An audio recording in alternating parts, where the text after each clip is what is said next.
Essa história aconteceu comigo em uma das minhas viagens e tem duas partes. Decidi compartilhar e vou contar o que aconteceu comigo e dois amigos no estado do Rio Grande do Sul no ano de 1999, mais precisamente no Cânion da Fortaleza, um local turístico com um grande cânion. Alguns nomes eu irei preservar, mas vou contar o que me lembro como se fosse hoje. Eu estava trabalhando em um escritório no centro de Porto Alegre, onde éramos 5 pessoas. Acabei fazendo amizade com um colega de trabalho e nos tornamos grandes amigos. Vou chamá-lo de Marcos. Ele me ensinou todas as dicas da empresa e eu aprendi rapidamente o trabalho. O meu amigo era bem gordo, com 1,90 m de altura e 140 kg, mas era uma ótima pessoa. Uma vez, o vi erguer a traseira de um Fusca, o que me deixou um pouco surpreso, pois eu não imaginava que alguém pudesse fazer aquilo. Naquela época, eu tinha 25 anos de idade e havia terminado um relacionamento de 2 anos. Então decidi procurar algo para fazer.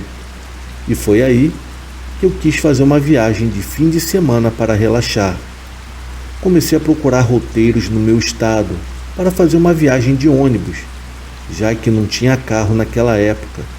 Eu sempre quis ir para a Serra Gaúcha e conhecer o Itaimbezinho, o cânion brasileiro. Comentei isso com meu amigo, ele me disse que o pai dele já tinha ido e que era um lugar muito bacana para conhecer, mas que o pai dele não chegou a conhecer o São José dos Ausentes e nem a Fortaleza no cânion. Eu disse que eu queria ir no final de semana de ônibus e faria o resto do caminho a pé. Ele disse que eu ia caminhar muito e riu e mencionou que iria falar com o pai dele, que tinha um carro, para ver se ele emprestava para irmos de carro. No entanto, ele não tinha carteira de motorista, mas eu já tinha a minha. Enfim, o pai dele concordou em emprestar o carro, mas disse que iria junto, pois gostaria de conhecer essa parte do cânion que ele ainda não havia conhecido. Então combinamos de sair numa sexta-feira e voltar no domingo à noite. Ficamos em pousadas e etc. Eu achei ótimo, porque seria bom ter a companhia, pois o meu amigo era muito divertido e, além disso, o pai dele era uma versão mais velha do filho. Fui dirigindo o percurso inteiro e fomos direto para São José dos Ausentes. Claro, no caminho paramos por várias vezes para tirar fotos e naquela época usávamos câmeras com filmes. Eu levei 2 rolos de filmes e o meu amigo trouxe a sua câmera.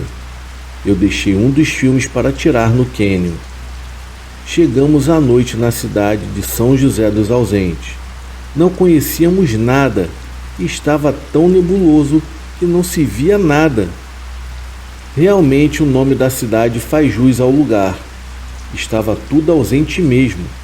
Aquela neblina à noite fazia com que o local parecesse uma cidade fantasma.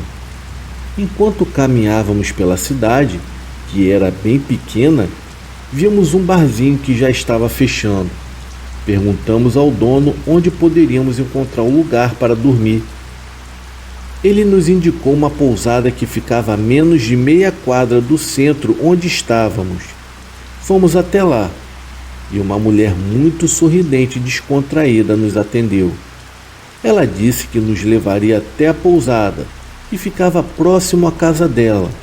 Uma casa enorme de madeira bem construída, mas com todos os quartos trancados.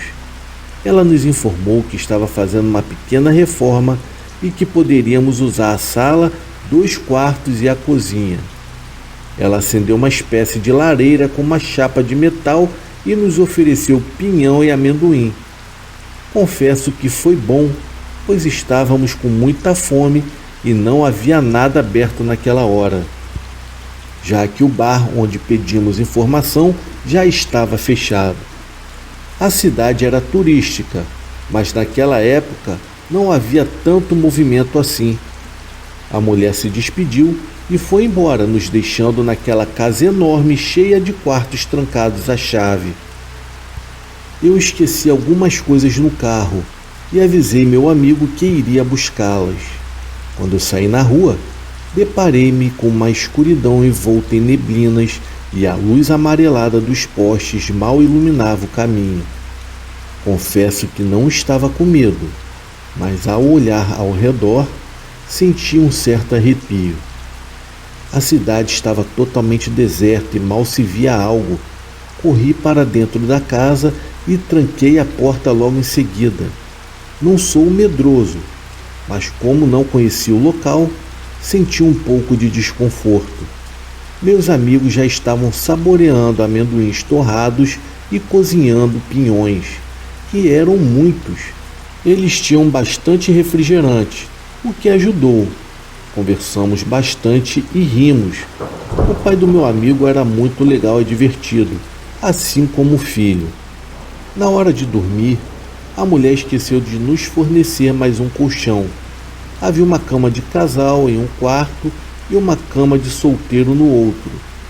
A dona da pousada disse que pegaria mais um colchão, mas acabamos esquecendo disso durante a conversa. Sugeri para o meu amigo dormir com o pai dele na cama de casal, enquanto eu dormia no outro quarto na cama de solteiro. Ele riu e falou: "Olha, essa cama não aguenta nós dois não." E mesmo contra a vontade, acabei dormindo com o pai dele. O pai dele deitou na cama e roncava tanto que acabei não conseguindo dormir. Levantei-me, peguei um cobertor e sentei em um pequeno sofá da sala. O meu amigo também roncava, e eu que vim dirigindo não conseguia dormir. Peguei mais lenha e coloquei na lareira, e depois sentei no sofá e acabei adormecendo. Quando acordei, vi a porta que estava fechada se abrindo. Na hora eu fiquei assustado, mas não conseguia me mexer. Foi quando vi algo estranho, parecendo uma sombra, mas eu não conseguia definir se era humano ou algum tipo de animal. A sala estava escura, iluminada apenas pela lareira, que estava quase se apagando. Aquela coisa que eu não conseguia distinguir começou a se esgueirar no canto da parede, vindo em minha direção pelo corredor, quase se espremendo na parede para que eu não a visse. Mas de onde eu estava, sim, eu conseguia ver parte do seu corpo, embora ainda não soubesse o que era. O meu desespero aumentou quando aquilo começou a se aproximar lentamente e, de repente, eu comecei a gritar, ou pelo menos tentar gritar, mas eu não conseguia me mexer. Aquela coisa parecia se fundir na parede, pois não se arrastava no chão, mas sim na parede. Em minha mente eu estava gritando desesperadamente, porém ninguém vinha. Meus amigos não apareceram, e o medo foi tanto que eu acabei caindo do pequeno sofá, e ao olhar para o corredor, eu tive um pequeno vislumbre daquela coisa. Fiquei com vergonha de contar a eles o que havia acontecido, pois nenhum dos dois ouviu os meus gritos. Voltei para a sala, acendi a luz e percebi que a porta da pousada estava aberta. Na hora eu fiquei intrigado com aquilo, então eu fechei e fui de quarto em quarto para verificar se todas as portas realmente estavam fechadas. Depois, deitei-me ao lado do pai do meu amigo e, mesmo com os roncos, não saí do quarto por nada e acabei dormindo novamente. Então, às 5 da manhã, o pai dele me acorda e diz que iríamos sair bem cedo para ir para a fortaleza do Canyon para ver o pôr do sol e tirar fotos. Agora começa a segunda parte do relato, o que realmente me deixou ainda mais intrigado. Eu não comentei nada com eles sobre a casa, pois para mim havia sido apenas um pesadelo, mas a porta aberta, ela foi bem estranha para mim. Então arrumamos as nossas coisas, deixamos a chave na porta como combinado e partimos logo em seguida. Fomos para o cânion, que ficava ainda bem longe da cidade. Havia um nevoeiro intenso. Pensei que não veríamos nada naquele cânion, pois seria complicado com aquela neblina. Mal conseguia eu dirigir o carro. Saímos da estrada principal e pegamos uma estrada de terra mais em boas condições. E ao chegarmos ao cânion, realmente o lugar é lindo demais. A mãe natureza caprichou.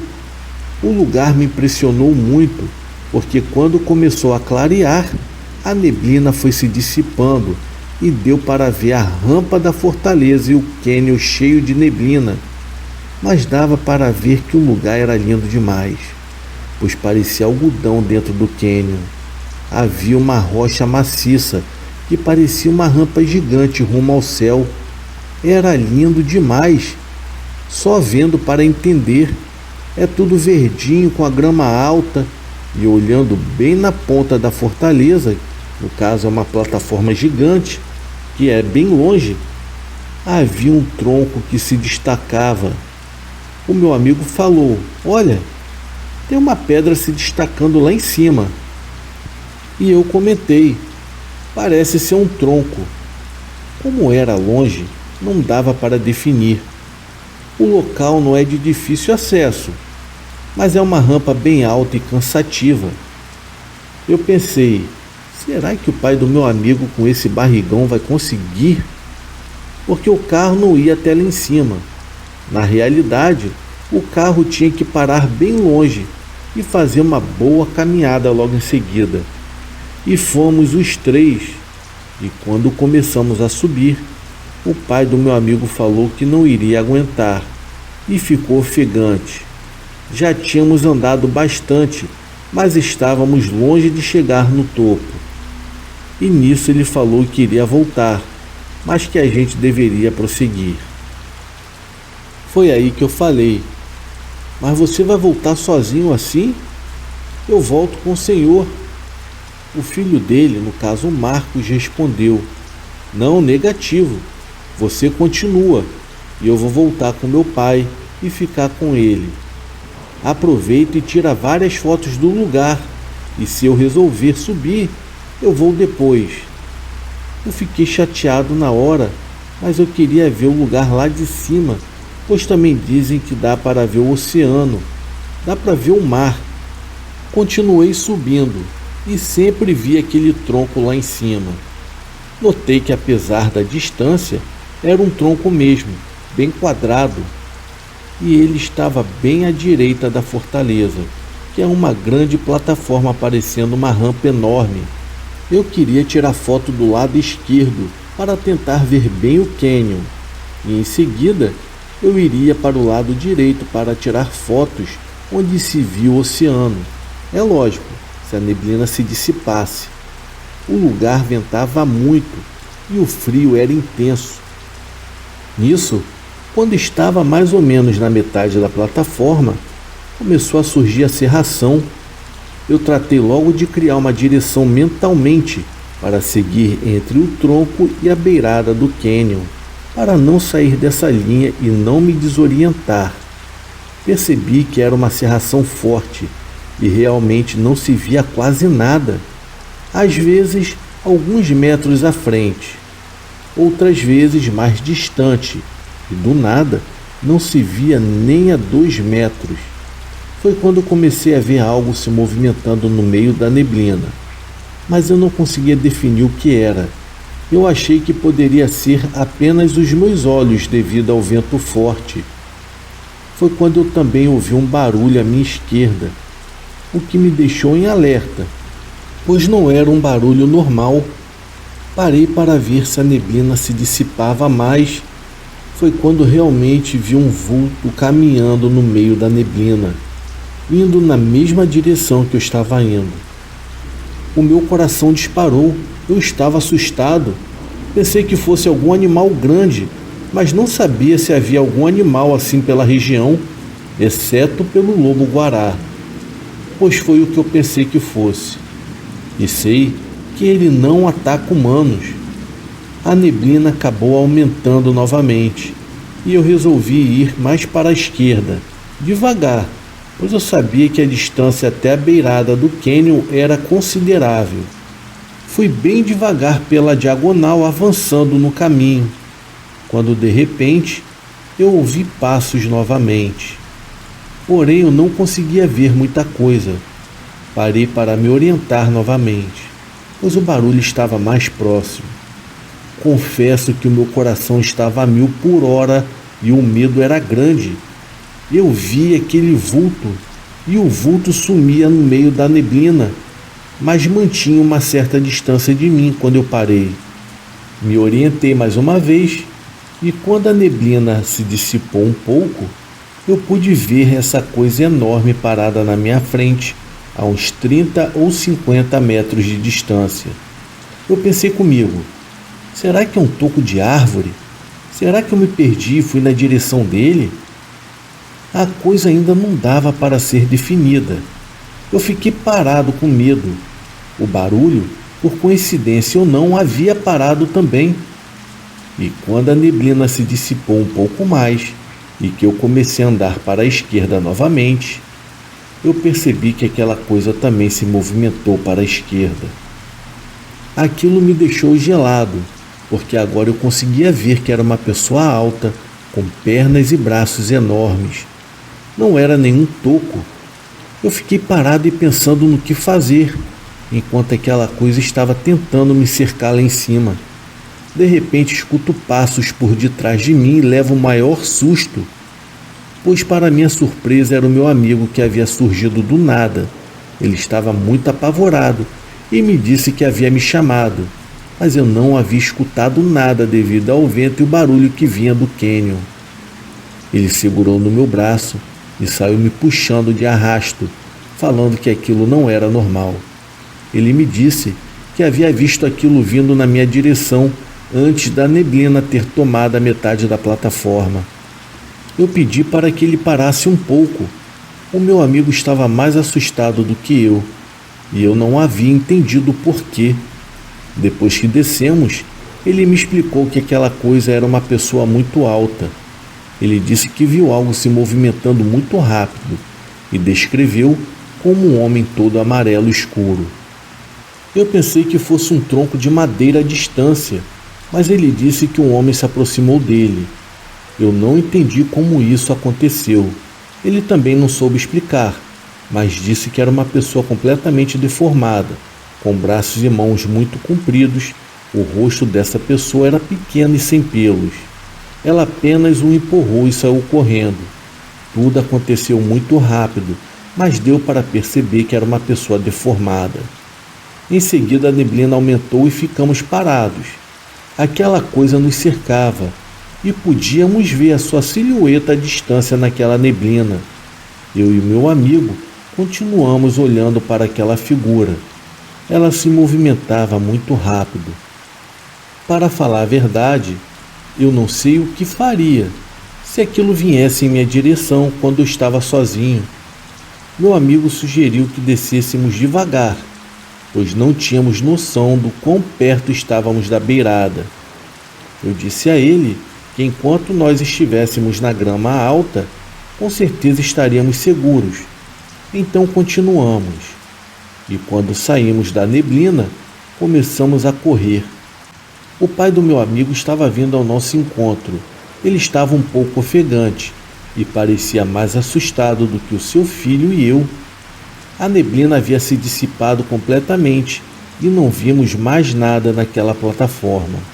Não tivemos coragem de subir novamente e, para piorar, não consegui tirar as fotos que eu queria. Apenas tirei uma foto da plataforma de longe e até hoje nunca soubemos o que era aquilo, mas acredito que possa ter sido algum morador da região com algum tipo de deficiência física e que estivesse tão assustado quanto nós. Se você conhece o local e sabe algo sobre o assunto, comenta aqui nos comentários logo abaixo, pois já faz mais de 23 anos que aconteceu e eu nunca mais voltei para lá. Já o meu amigo também disse que não quer mais saber daquele lugar.